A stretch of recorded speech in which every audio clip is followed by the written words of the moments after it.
water cycle update. No. This crypto keeps failing to the break of dawn.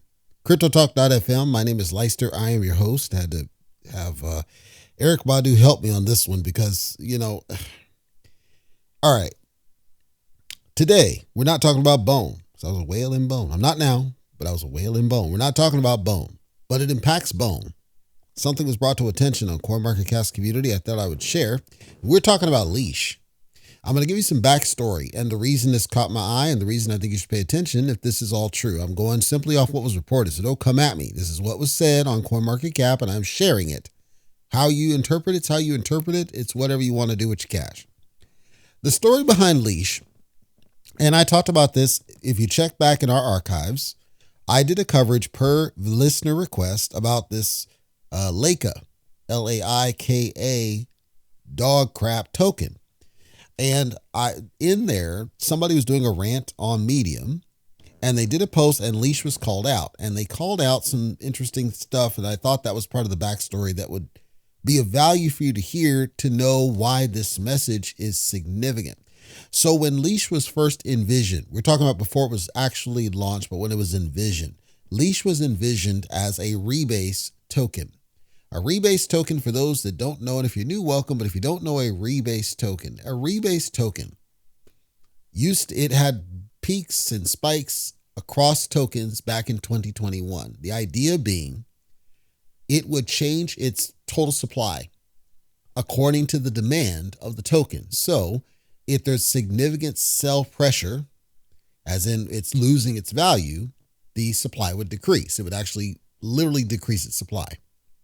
When there's high demand, as in significant buy orders, it would increase its supply accordingly, because the thought was it was trying to compete with like Ampleforth and other similar Rebase tokens of the time. That was when it was first envisioned. When they launched LEASH, the story went, and this goes with the Laika, but also something I heard, the story went that they decided against doing it because there were some insiders that all colluded together to suppress the token and decided at the very last minute not to launch it as a Rebase token, but instead as a standard token. It launched at thousands of dollars, crap down. It currently is like $70 as I record this. So the point is that the vision was it was going to be a Rebase token, but when it launched, it was not a Rebase token. Recently on CoinMarketCap, somebody gave a message that I found rather surprising. Not surprising, but interesting.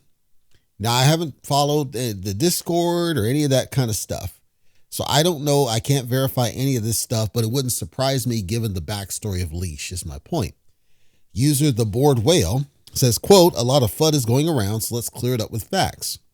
LEASH did not enter 10% daily inflation. What happened was a one-time 10% supply increase due to a hidden rebase pathway in the old contract.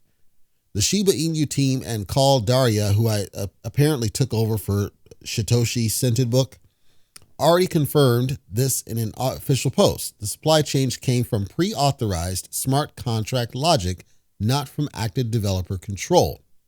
Pause. So what it's saying is that apparently there was some holdover code in the contract that was designed to do a 10% one-time bump up of supply. Now, I don't know if that's really true or not, and I find that rather interesting, not unusual, but interesting. But what it would imply is that the thought process behind this logic would be that at some point over time, right, passage of time, that they would have to increase the price simply by virtue of an expectation of price appreciation and trying to re-level the price. Okay, well, let's assume that happened. I don't know if it is, but let's assume that happened. Then what that means is that the rebase logic was never removed, completely disabled from the contract prior to launch. They might have decided not to do it, but they didn't actually remove it. Now, if they all talked, and this is the message, they all talked and decided that they were not going to go forward with Rebase, you would think that they would remove all Rebase logic from the contract. Kind of sketchy. Let's continue. Quote, "The DAO is already preparing solutions, including migrating to a clean LEASH V2 contract with zero Rebase features and full audits to permanently lock supply. Bone and LEASH are both core parts of the Shiba Inu ecosystem. Bone is the gas token for Shibarium, allegedly, And LEASH represents exclusivity and rewards, allegedly. They're not going away. Pause. Now, the reason I'm saying allegedly, we know that bone is gas for Shibarium. Of course, nobody uses it, so it's no impact. LEASH, exclusivity, and rewards. The problem is they launched Treat, which they said the same thing about Treat. So now you have 2 rewards tokens is what we're saying, and that's Sprawl. And that may have contributed to some of the price depreciation for LEASH. I can't say for sure. Quote, price is volatile now, but this is not the end of Shiba Inu's ecosystem. It's a reset and a chance for stronger foundations moving forward. Bottom line, Shiba Inu, Bone, and LEASH are here to stay. The community and DAO are making sure of it. Stop.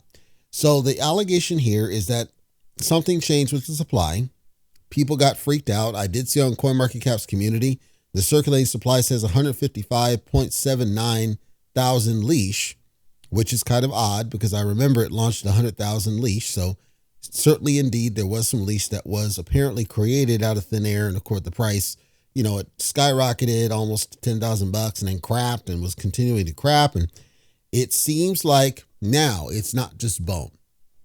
Bone's affected, LEASH is affected, SHIB, it's just a matter of time. It's a matter of time because this is shady. It's shady business. And let's assume that it is true that it's rogue code. Again, you would think that they would have yanked all Rebase code when they decided not to do Rebase. Why would you leave Rebase code in the contract? And them saying that apparently they're going to lock it all out, it's possible that they're going to do like they did Bone and basically just lock it and wipe their hands of it now that they've taken all the money and run. I can't say what really is happening. I'm simply sharing what was said on CoinMarketCap community so you can make up your own choice about what you do with this information.